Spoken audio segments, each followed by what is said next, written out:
Thank you.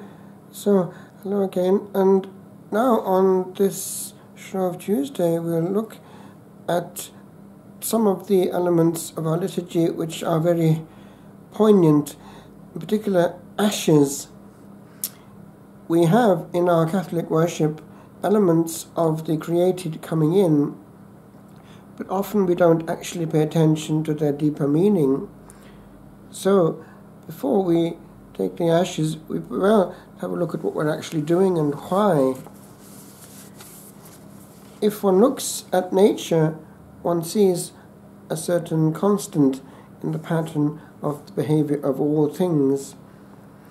One is going through a forest and one might be attracted by some particular plant, a flower which might be growing wildly.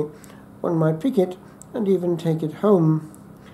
But then it will be discarded, and with time it will shrink and shrivel, and it will become just a thin streak of grey ash, especially if in the process it is hurried along in the flames of some fire.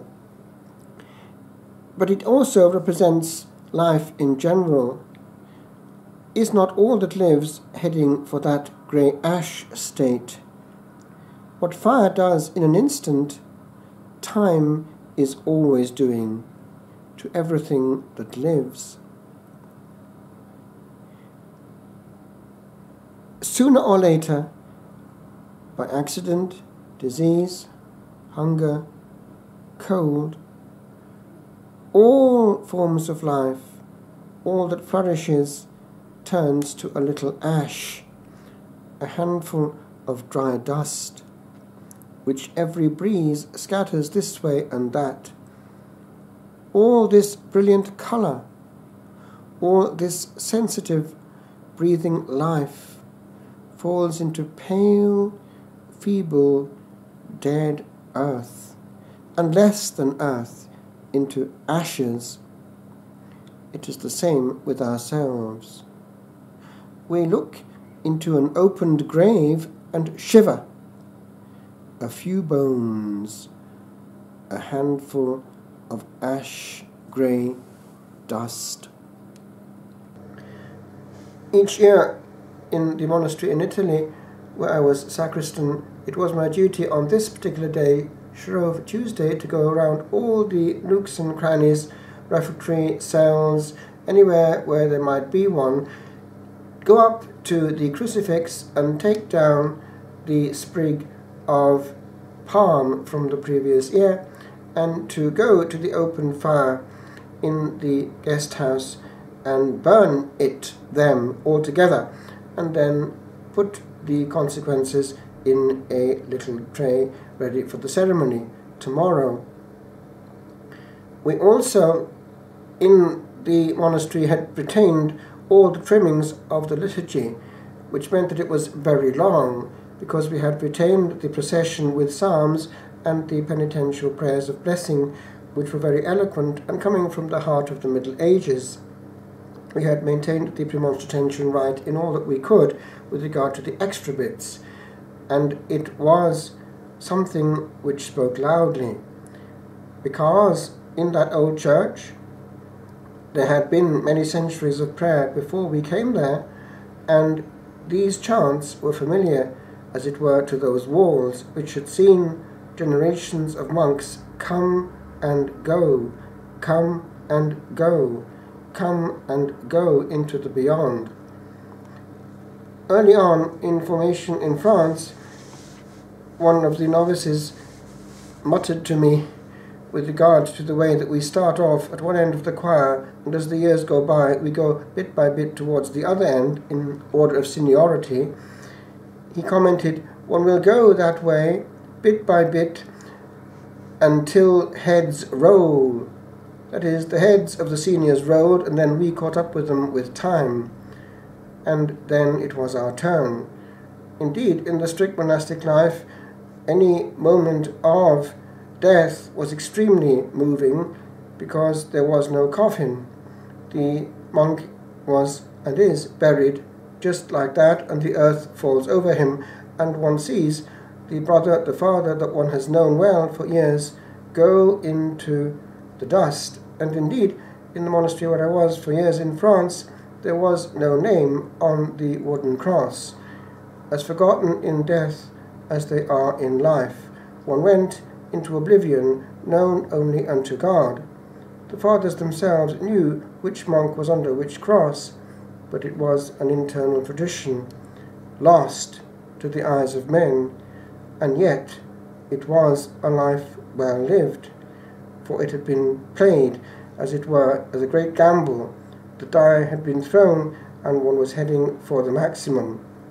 It was a great victory when a monk died. It was a day of internal joy, ultimate victory, as Winston Churchill would say with his V sign. They had conquered Satan and the world with the simple arms of time, grace, prayer, penance, all well used, and not frittered away and given over to the immediate, which has the advantage of killing time, but then has no value on the copybook to be found in the beyond. It is time faced unknown, time felt to be passing, not time in some way avoided, because if one is not careful, one can be spending time avoiding time. Distraction with a big D, and one doesn't know how quickly time is passing because one doesn't feel the ticks going by. And so it is that we are invited on this day, Ash Wednesday, to remember that we are dust, and that to dust we shall return. It's going back, of course, to the Genesis passage, where, as a result of original sin, death comes in, and this is the curse that comes down the generations. We can't avoid the fact that we are mortal. No amount of cosmetics can change the wrinkles of time. The truth is, we are on the losing side with regard to time. Old Father Time conquers serenely and calmly. As one of the French poets puts it, sans tricher. Il gagne sans tricher. Time that wins without cheating. It just passes and has the last word.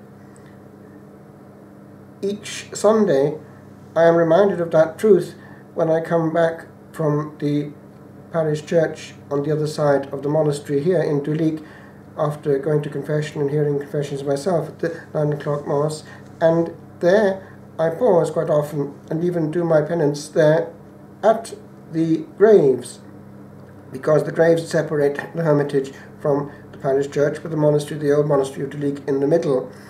And when one is in that graveyard, one sees time standing still. The old monastery is still there, and although there's no glass in the windows, the east window of the church is still pointing towards the rising sun, which at that point is just rising. And it was orientated, as were all churches of the Middle Ages, therefore waiting the returning king. And the monks who were there waited well, and went towards him when the time was right, having not wasted. Indeed, the bell, and there's still a bell up there, was the punctuation mark of time well ordered. It was making sure that one was back to base, back to base, back to base, and not avoiding the issue. Indeed, in our monastery in Italy, we still had the two bells that were there in the Middle Ages, and we could climb up there into the belfry, and one could see what was written on one of the two bells. It was words to this effect: Dom Hugh, that would be the abbot of the time, made us for the Alpha and the Omega in the year, I think it was 12,018, and they were still calling us to church and reminding us that we were for a while yet on this side of time. Back to base, back to base. And the advantage of a rhythmic day is that one is not eaten up by the immediate without being called back to base. Our belfries over this land still have quite often that reminder, e.g. the Angelus still ringing, and these pauses do not pass by without grace. Each Angelus responded to is a break put on, and we can just get back to base and remember until the next Angelus we have yet a little more time. It's kind of sad that there's this itch to block out even the sacred sounds and to fill them with other sounds which precisely obliterate time. All our days are passed with sounds of little value if we're not careful. All that comes at us through the air, at least if we do not select it, is basically ungrace-filled and therefore conditioning us to the immediate and avoiding the issue of time in its essence. It is not time well spent, time exposed to this ungrace-filled air. It is contaminated, and we need to be careful that our day is not passing in just emptiness and void, and therefore this option to come back to base by moments of strong encounter is not indifferent for the quality of our time and indeed of our eternity, for one has a proportionate effect on the other. It's all stuff there or not there when our eyes wake up on the copybook that one day will be appearing before our eyes 1 second after death. This is your life, the old program, but it's true with regard to the soul that opens its eyes in the beyond. And indeed, when I pause there in the cemetery, that is the old monastery, each Sunday, I often think of the mystery of a tomb. If I were to open the lid on one of these graves, what would I hear? It would be something like this. And then putting one's nose down and listening carefully to the beyond, and one would hear a huge pendulum going this way and that way. Tick, tick, tick, tick, tick, tick. And it would say one of two things: forever and ever and ever and ever and ever, or never, never, never, never, never. It has to be one of the other. One or the other will be the case of each soul that dies. It will find whether it's got its act together or not. And 1 second after, if it hasn't, it's got a big surprise. The time for the first time ever is having to be faced head-on, and this time in head-on collision, without preparation, because it was frittered away in the killing of time. So it was just postponement of time in its essence. And how many of us are going from Ash Wednesday to Ash Wednesday just avoiding the issue of real time? It's all virtual time for many of us. Indeed, if one looks at the pattern of life of many a modern person, it goes something like this. They get up just in time to go to work. That is, no pause, no moment of intimacy with Jesus before starting, rushing into the day, and their work might be on a computer. A high proportion of our working day nowadays might be computerized.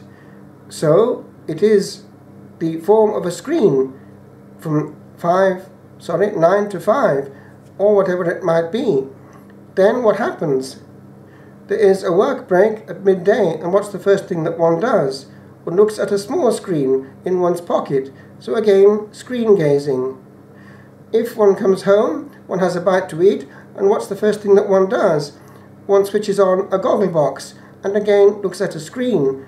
And then when it's time to go to sleep, one catches up on the messages on the screen, either on the computer or on one's phone. So it's basically, if one analyzes the day, screen-shaped. And multiply that by a year, it's a year which is screen-shaped. And the screen has the advantage of absorbing all attention. It has an addictive effect. That is reality, but it's virtual reality, and in the process we've avoided time. That is reality with a big R, which then will come back with a shock 1 second after closure. So, if that's the case with the tombs there going back years and years in the cemetery, some of them, what is it for our tombs now, when many of us are going into the beyond out of breath, running against time, going from deadline to deadline, always late, always trying to beat the clock. Well, life is not a race. Our ancestors were more in touch with reality. They had time to be. They had time to be for each other. And when they were together, they enjoyed each other's company. Now we're in front of somebody and we're enjoying the company of somebody at the end of the mobile phone, avoiding the person before us. It's a bit like that with life. We're avoiding the life that's there in favor of a virtual life which seems more interesting. We do not engage with life. And so it is that this question of Ash Wednesday is not indifferent either. When it is applied with devotion by a priest, because the priest's hands have the power to bless, or that they make the sign of the cross over, each conferral of the sacred ashes can also be conferring the grace of benediction if the intention is mentally formed. And also it is only a priest really who has the moral authority to say to another person, repent and believe the gospel. Another layperson cannot say that with conviction to another layperson. It just is presumptuous. Whereas Christ is speaking in the voice of the priest, who has a moral authority of one who has given his life, body and soul to the service of the Lord, and carries in him in a certain way Christ the high priest. Then the person can hear the gospel being proclaimed in that gospel word, which is important and contains a program for the whole Lenten season. And if we have this Lenten season, it is there for a reason, planted there from time immemorial by the Holy Spirit himself, who, knowing our human state, knows the medicine for it. We need to put the brakes on, big time, once a year, and ask ourselves where we are going. Ashes, then, signify man's overthrow by time, our own swift passage, ours and not someone else's, ours, mine. When at the beginning of Lent the priest takes the burnt residue of the green branches of the last Palm Sunday and inscribes with it on my forehead the sign of the cross, it is to remind me of my death, as indeed does every funeral that we assist at, because one time I heard this being said as we finished the burial of a friend. The local people had been asking themselves at the end of the previous funeral, I wonder which of us will be next. And so they thought, well, it'll probably be such and such. Of course, they were completely wrong, and it's the unexpected that happens in the meantime. So too it will be for us.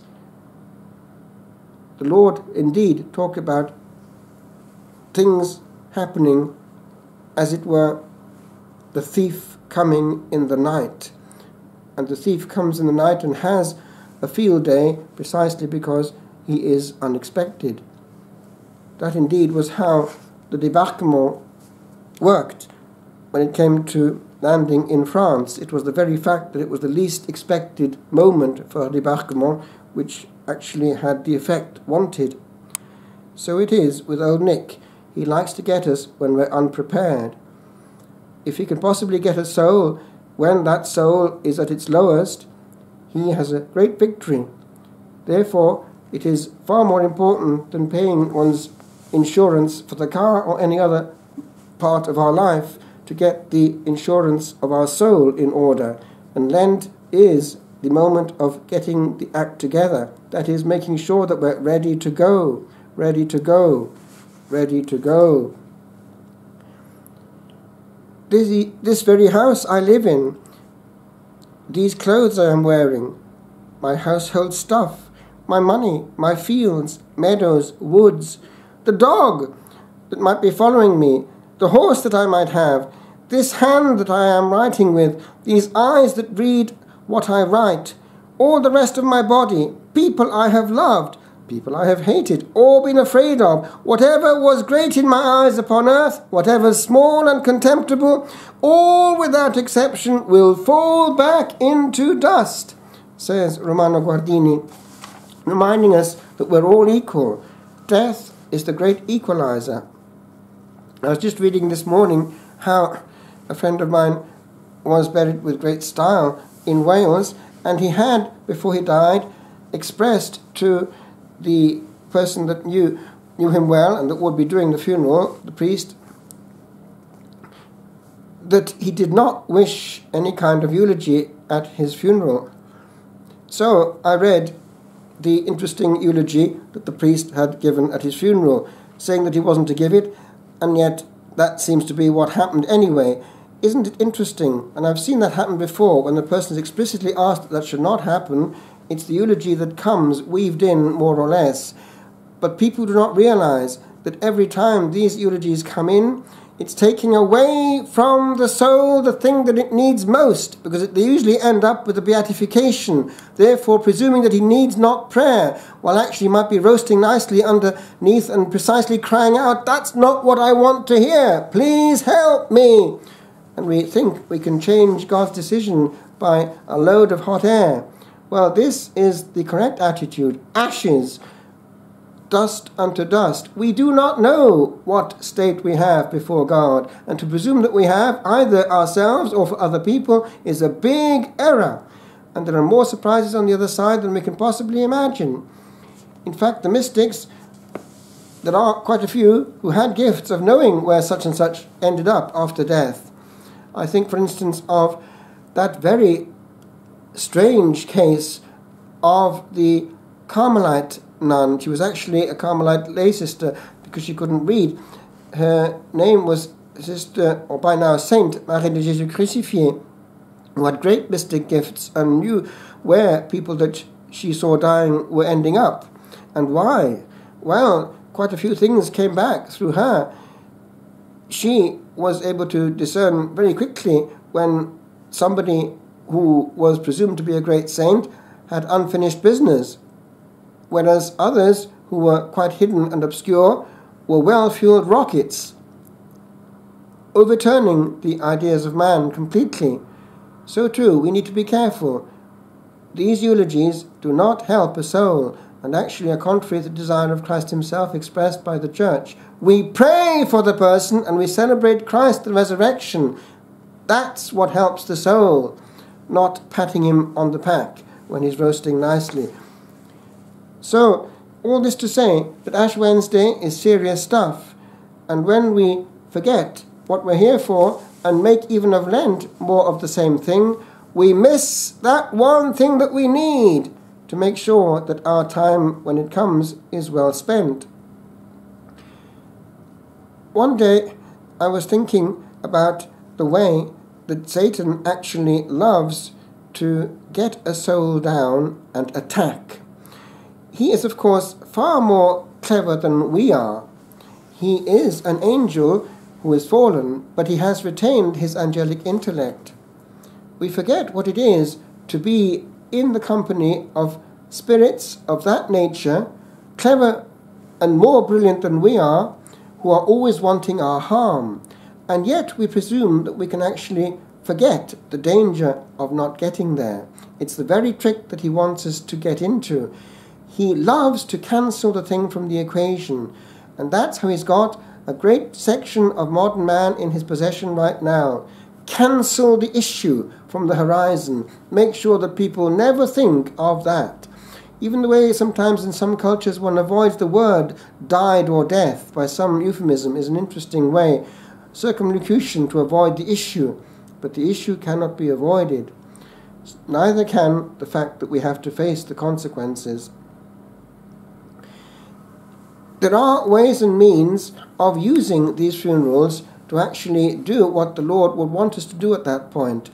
The church is usually full, indeed packed, and it is the moment, without upsetting anybody, to give the gospel. It is the moment to put everybody calmly before their own reality. It can be done without hurting a soul, but it is the one issue, and if even that is not taken advantage of, we are not fishers of men. We are playing to the gallery. We are pleasers of men, men pleasers, and it does not glorify God. These moments are privileged moments for speaking calmly but clearly about the eternal truths to Christ, on Christ's behalf to his people. The hungry sheep look up and are not fed, said John Milton. Well, how true is it when it comes to our funerals, which are an extension of Ash Wednesday.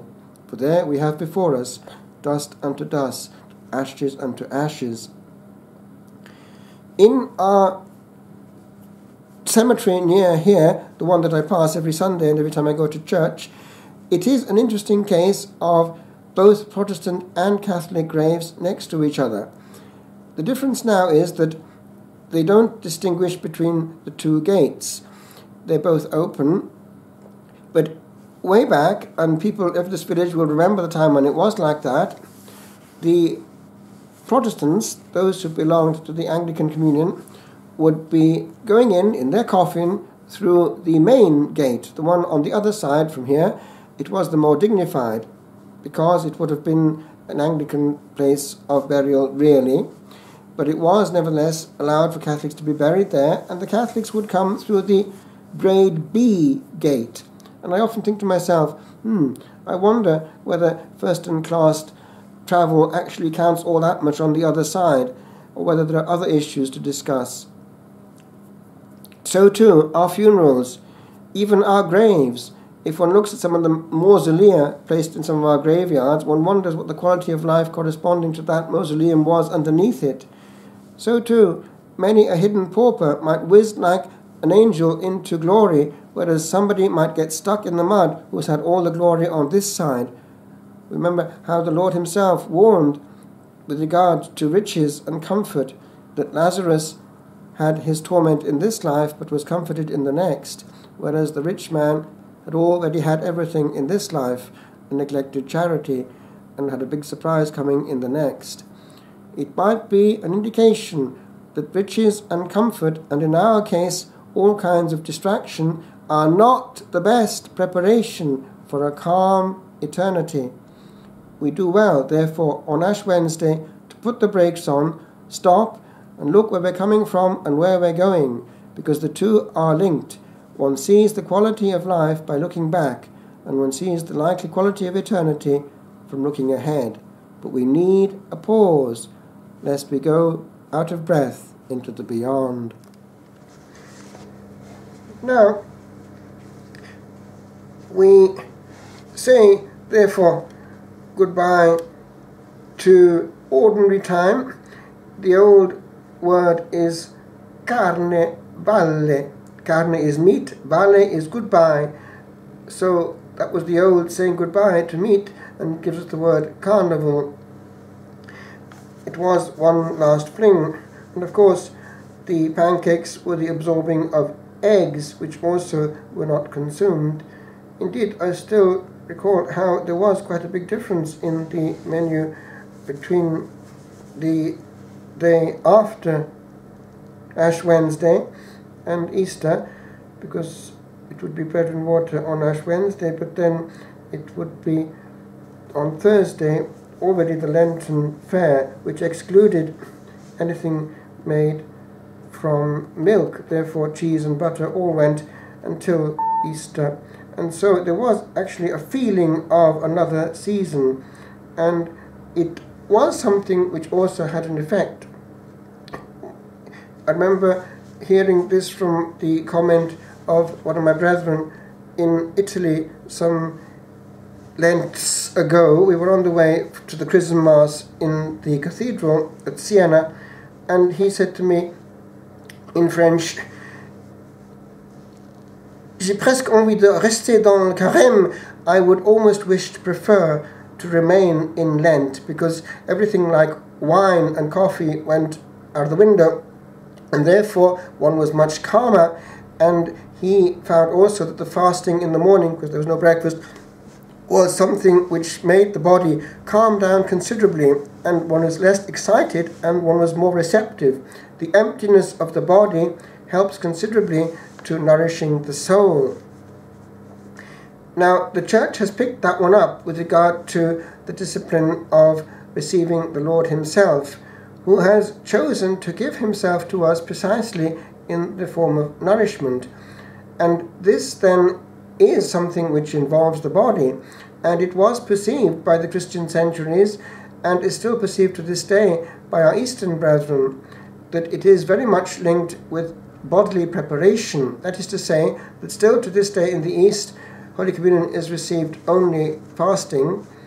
Now, after various stages, we've got to the 1 hour, but there was a progression in that direction. Already under Pius XII, there was a going towards 3 hours, and this kind of thing then finally it was 1 hour.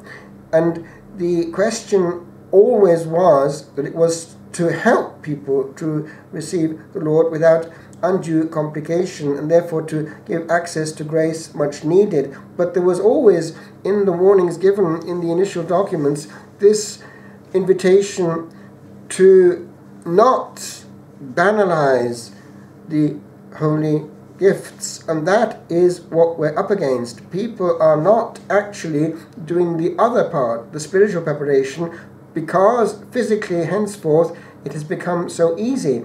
So unfortunately we have got into that very trap which Pius XII was trying to warn about when he was giving this early adjustment of the rule, because it does make a difference, and one gets people actually coming quite often with this question of, if it's only just a few minutes under the hour, should I receive or not?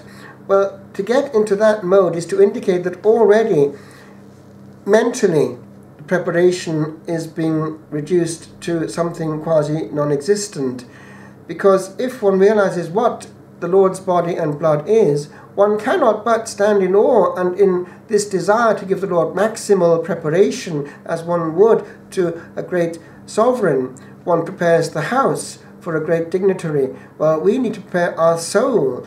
So the preparation of the body is just the tip of the iceberg.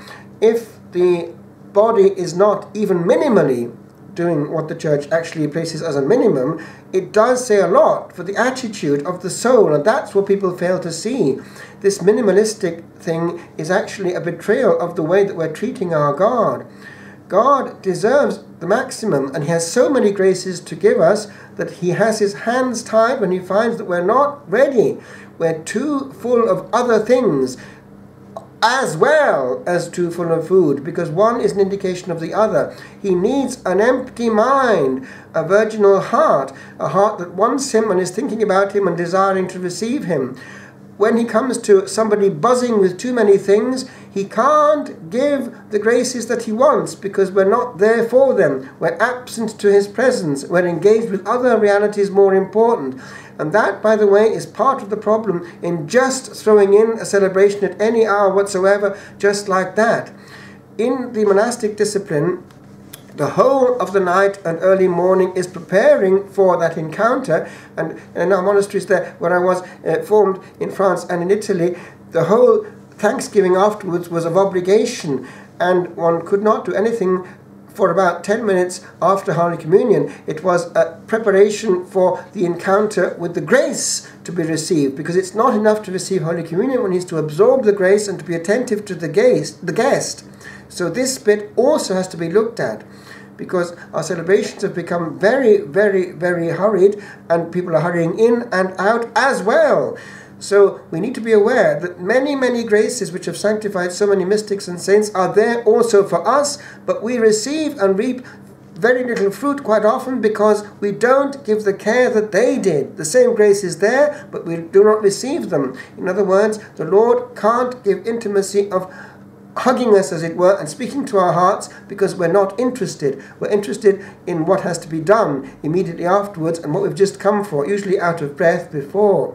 And to make it worse, people do not give the Lord his space in church either, because even in our celebrations, the human is coming in such a way that one is invited to giggle and laugh just even during the moments when the Lord is present in our hearts.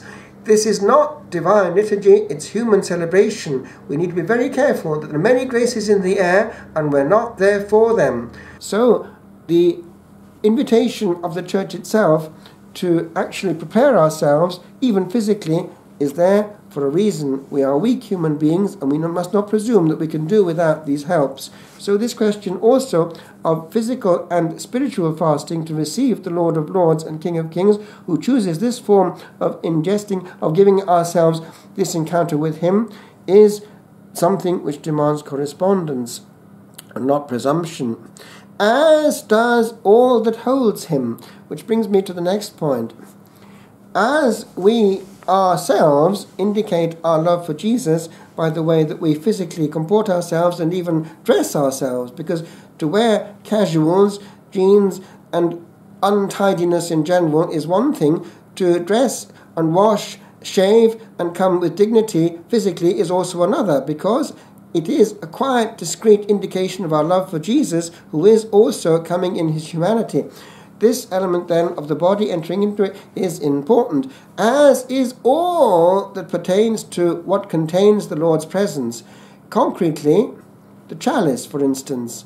It is one thing to give the Lord precious material, set aside only for that, and to follow the indications given by generations and generations who have always surrounded the Lord with only the best material, that is, the actual inside of the chalice would be gold. And this is because of the precious material, the precious blood itself, to be contained by it. This is important. When we give the Lord cheap material, breakable material, it's showing our own attitude towards him. We're trying to be modern and with it. But is he pleased? How many of us actually pause to ask, am I pleasing the Lord by this choice to give him something banal? When we think of the work that went into some of the things that honored God in the past, e.g., the work that went into the vestments and even lace was something else. The sisters of Therese of Lisieux were great at doing this kind of thing in the convent, but it was a tradition of many, many holy virgins who gave great love to Jesus by the way they did anything which pertained to his body.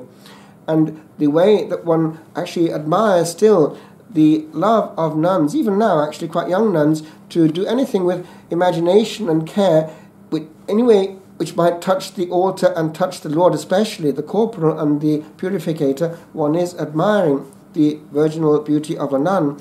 Indeed, there was a nun, I knew she's still alive. She was 50 years professed, and she made 50 purificators, all carefully worked, not just strips, but each one carefully worked upon on the rims and the embroidery.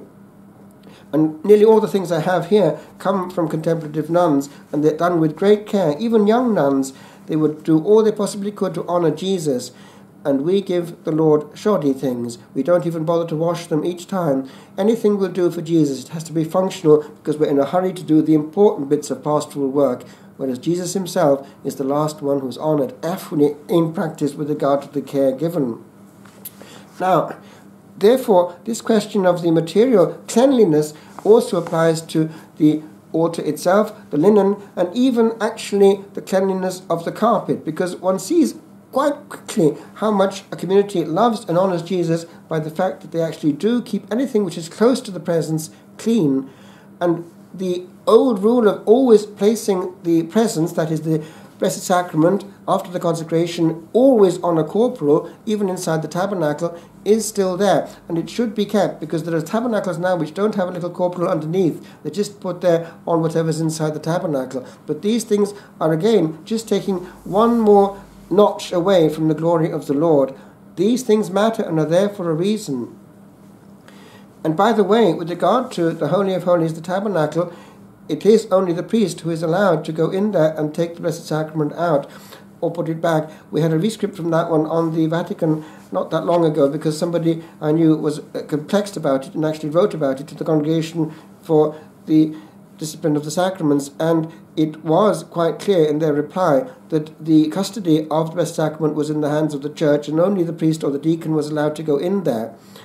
Just to remind anyone there that that is the correct rule with regard to the discipline, because that is not just the question of helping the priest, should there be a person sick or whatever, take the Blessed Sacrament to the person. One always receives it from the Lord, from the Church, in the person of the priest. In other words, one doesn't appropriate the Blessed Sacrament. To do so is to misunderstand the nature of the gift. And any taking of the Blessed Sacrament away should always be taken from the celebration itself. It's actually the outworking of the Mass itself, that it goes outside the church doors, but it comes from the altar. And to go in and out of the tabernacle, either during the celebration or apart from it, is questionable.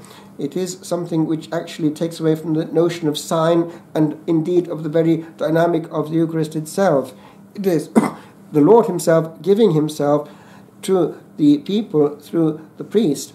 The people themselves receive, they do not snatch and appropriate. It's a misunderstanding of the nature of the gift. So it's actually in the present instructions quite clearly given that any person receiving the sacrament to help the priest is actually to be seen to be doing so, receiving it from the priest himself. It always has to be received. That is actually the correct dynamic of the whole liturgy. Now, with regard then to the dignity of the chalice, it's something which also extends to the dignity of anything which holds the Lord, the tabernacle itself. This small part of the church is the center of the church, and we know from the writings of Benedict XVI and the then Cardinal Ratzinger that he had this desire that it should be seen to be such. That is to say that there is a natural mental orientation of the person towards the high point of the Lord's dwelling in the church. If the tabernacle is not in any way the centre of attention when one comes into church, but something, as it were, second-rate, then mentally also our notion of the presence becomes second-rate, and we somehow get the notion of celebration and therefore human encounter as the, as it were, new notion of liturgy, that it's something almost Protestant. We're basing it on the Lord's promise to be there where two or three are gathered in his name. Well, we have more, and the actual correct thrust of the Catholic building is different in that sense. The Lord is already there, and we don't have to invent something better. In other words, to glorify the Lord physically is not indifferent, and therefore the beauty of the tabernacle also has its bearing.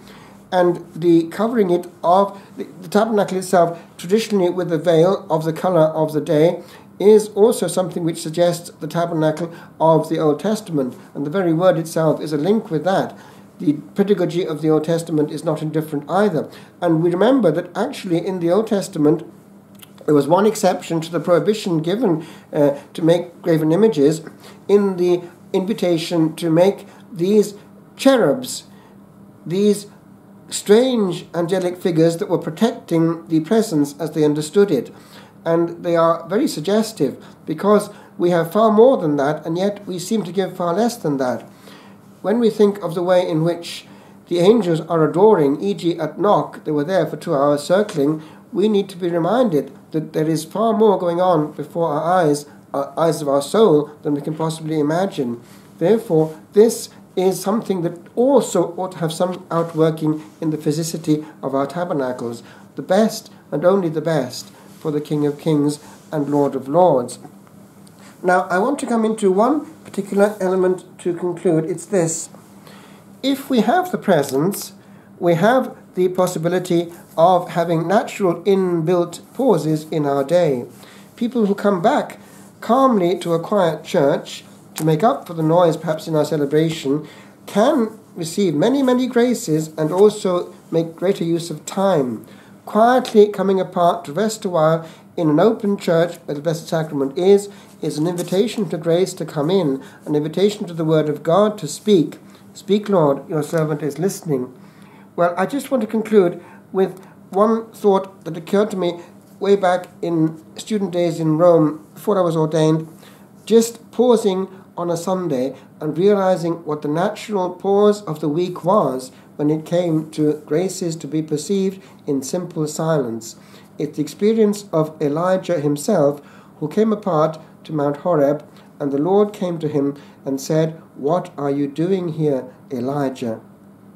And I just quote this now and leave you with it, because it says what was on my heart in those days, that the natural retreat is in the rhythm of the Sunday. We come apart and let the Lord speak to our hearts if he finds them still, especially if he finds them there where he is, in his holy tabernacle. So, what are you doing here, Elijah? We translate, what are you doing here, David, or whatever your name is.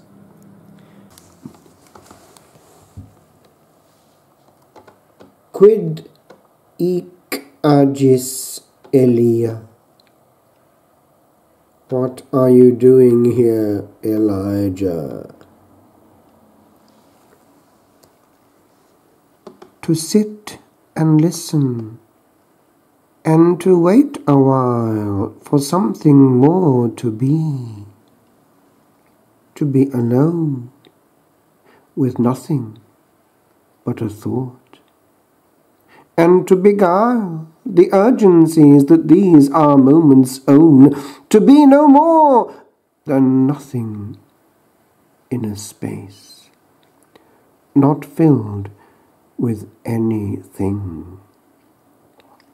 To be but here, and to be here, all in a place, made all of nothing else, and there to hear, that is, the sound of listening. 'Tis to hear one small thing, for when no more we pulse, and hard repulse all hastening, and linger for a while, where once before we heard hours pass. This is to pass along a chasm where no traveller lingers long.